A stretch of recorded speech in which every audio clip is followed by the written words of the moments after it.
पाठ 21 अमरनाथ की यात्रा। पाठ परिचय। प्रस्तुत पाठ में लेखक ने प्रसिद्ध तीर्थ अमरनाथ की साहसिक और रोमांचक यात्रा का सजीव चित्रण किया है।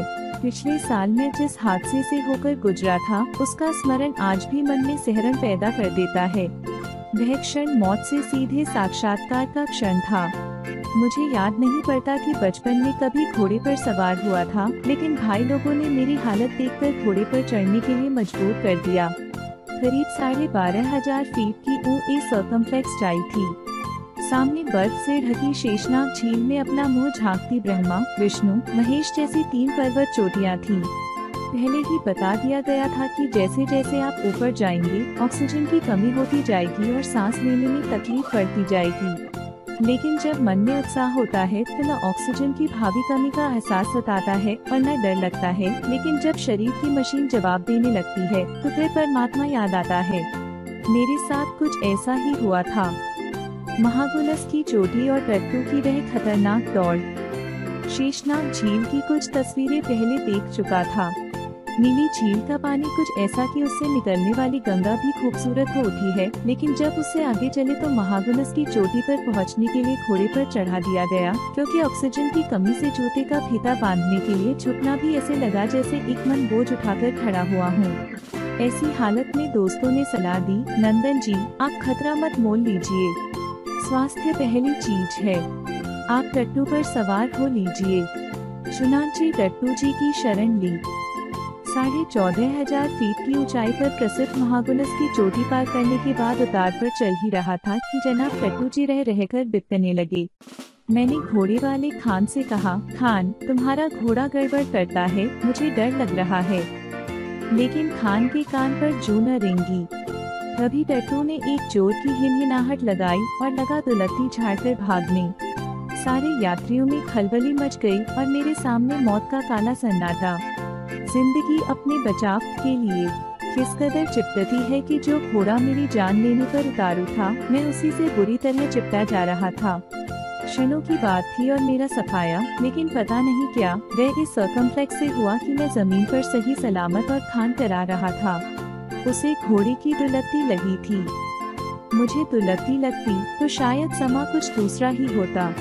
मैं उतरकर 1 मिनट खड़ा रह नहीं पाता, इसलिए कि परमात्मा को धन्यवाद दे रहा था या इसलिए कि बाबा अमरनाथ की अनुनय विनय कर रहा था।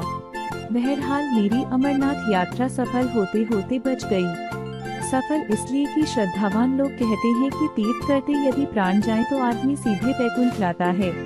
मेरे बैकुंठ का टिकट पर इस सर्कमफ्लेक्स सिल हो चुका था और लोग मुझे छू छू कर देख रहे थे। जाको राखे साइया का जाप करते लोग गुजर गए। बहरहाल इस हादसे से मेरी तथाकथित साहसिक यात्रा, अमरनाथ की तीर्थ भावना का पुटले बैठी और मैं स्वभावत तर्क की कसौटी पर श्रद्धा को भी कसकर देखने वाला व्यक्ति सर्कमफ्लेक्स मरेबाज यात्री ईश्वरीय शक्ति पर आस्था रखकर पैदल आगे बढ़ने लगा। लेकिन आइए इस व्यक्तिगत हादसे के संदर्भ में आपको शुरू से अपने साथ ले चलूं। हुआ यूं कि एक दिन एक फोन आया, नंदन जी, कश्मीर चलिएगा। चलूंगा, अभी कश्मीर गया नहीं हूँ। कब चलना है? मैंने जवाब दिया, बताऊंगा, प्रेम कपूर और छोटे भी चल रहे हैं।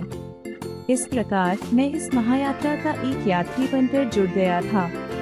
जाने के दिन तक सारी तैयारी पक्की। दिल्ली स्टेशन से जम्मूतवी तक रेल में और फिर बस से पहलगाम।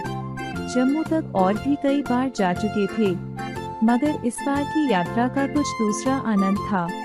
सुबह की बस के टिकट बुक करा लिए गए थे। रात काटने के लिए बस अड्डे के सामने टूरिस्ट हाउस में 2 कमरे लिए गए। रात आराम से कटी और सुबह तड़के उठकर सामान लेकर बस अड्डे पर जा लगे। सामान लदा और ड्राइवर साहब पूरे जम्मू शहर का चक्कर लगाते हुए हमें पहलगाम की ओर लेकर चल दिए। जम्मू के आगे छोटे बड़े टीले पहाड़ियों में बदलने लगे और दोपहर तक पहाड़ियाँ पहाड़ों की शक्ल में ढल गईं। चक्कर खाती हुई बस पत्नी टॉप पर आकर रुकी तो हवा का ठंडा झोंका कश्मीर की जलवायु की पांगी देने लगा। पत्नी टॉप पर जम्मू कश्मीर सरकार ने पर्यटक निवास बना रखे हैं। हरे भरे पाइन के सीधे तले खड़े हुए वृक्षों के बीच लाल छतों वाले मकानों की शोभा देखते ही रह जाने लायक थी, मगर बस वाला भी इसी निगाह से बस चलाता तो पहलगाम पहुंचना नामुमकिन हो जाता। इसके बाद की यात्रा दरिया ए चिनाब के इलाके की यात्रा है, जो कई पहाड़ों से घिरा है। फुसफुसे पहाड़ की धंसानें दिख रही थी। थोड़ी सी बरसात पड़ी नहीं कि पहाड़ ऊपर से धंस गए और रास्ता जाम।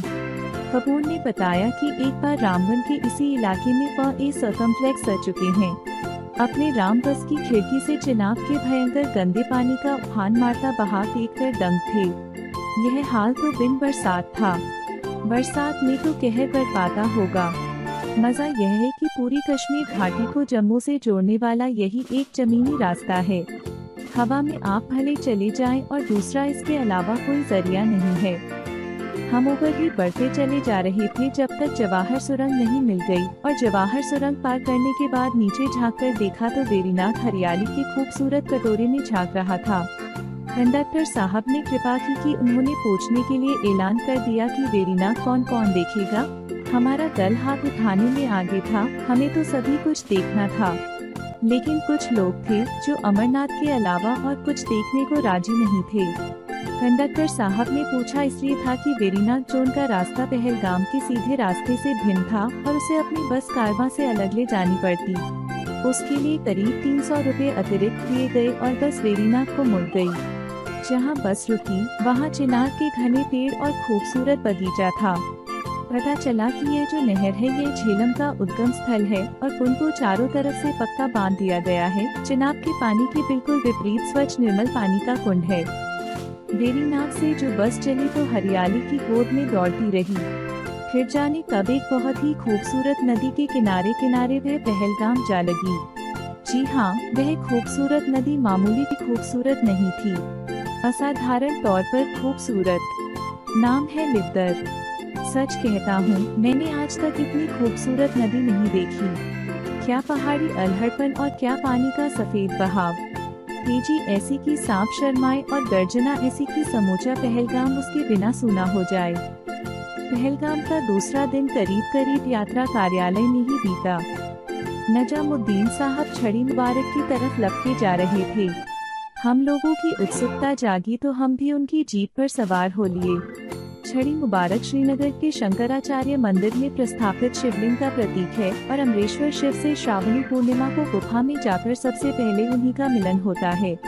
छड़ी मुबारक आगे आगे, फिर साधुओं का अपार झुंड और इसके बाद देश देशांतर के लगभग 12,000 यात्री जिनकी सुख सुविधा के लिए कश्मीर सरकार महीनों पहले से यात्रा की तैयारी करती है, रास्ता साफ कराती है, डॉक्टरों, पुलिस और संचार व्यवस्था का बंदोबस्त करती है। पहाड़ी यात्राओं के जो नियम सीख चला था उनमें से एक नियम यह भी याद आया कि धीरे चलो। वह भी करके देख लिया, लेकिन थकावट आनी शुरू हुई तो जैसे दौड़ती हुई आई।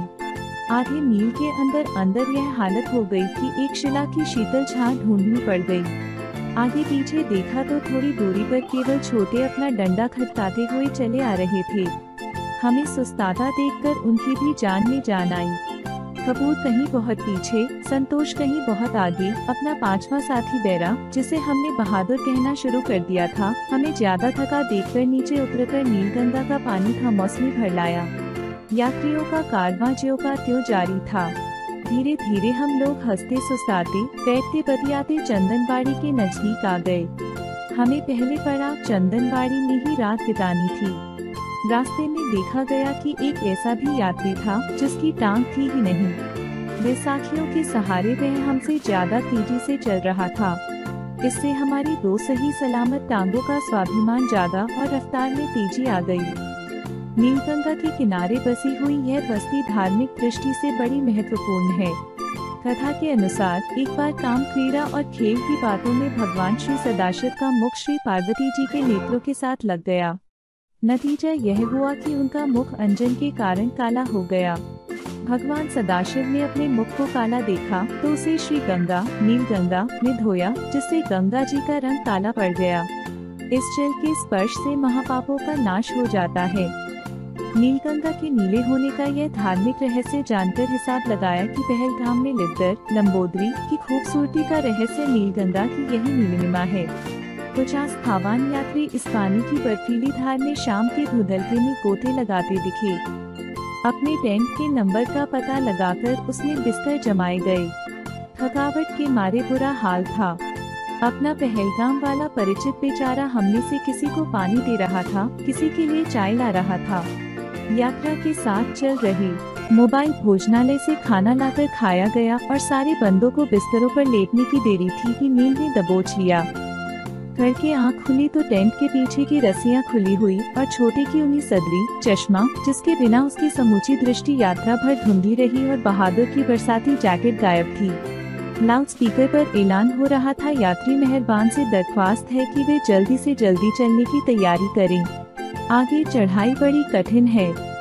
कन्हैयालाल नंदन। शब्दार्थ, वर्ड मीनिंग, हादसा, दुर्घटना, एन एक्सीडेंट। साक्षात्कार, प्रत्यक्ष भेंट, सामना, interview.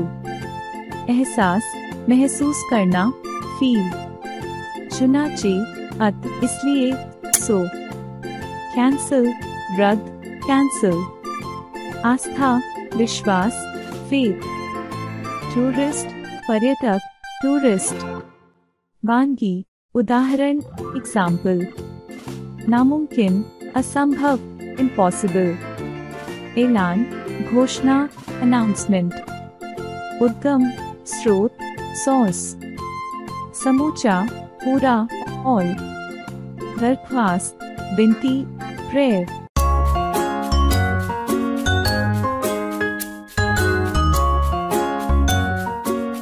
Like, share and subscribe.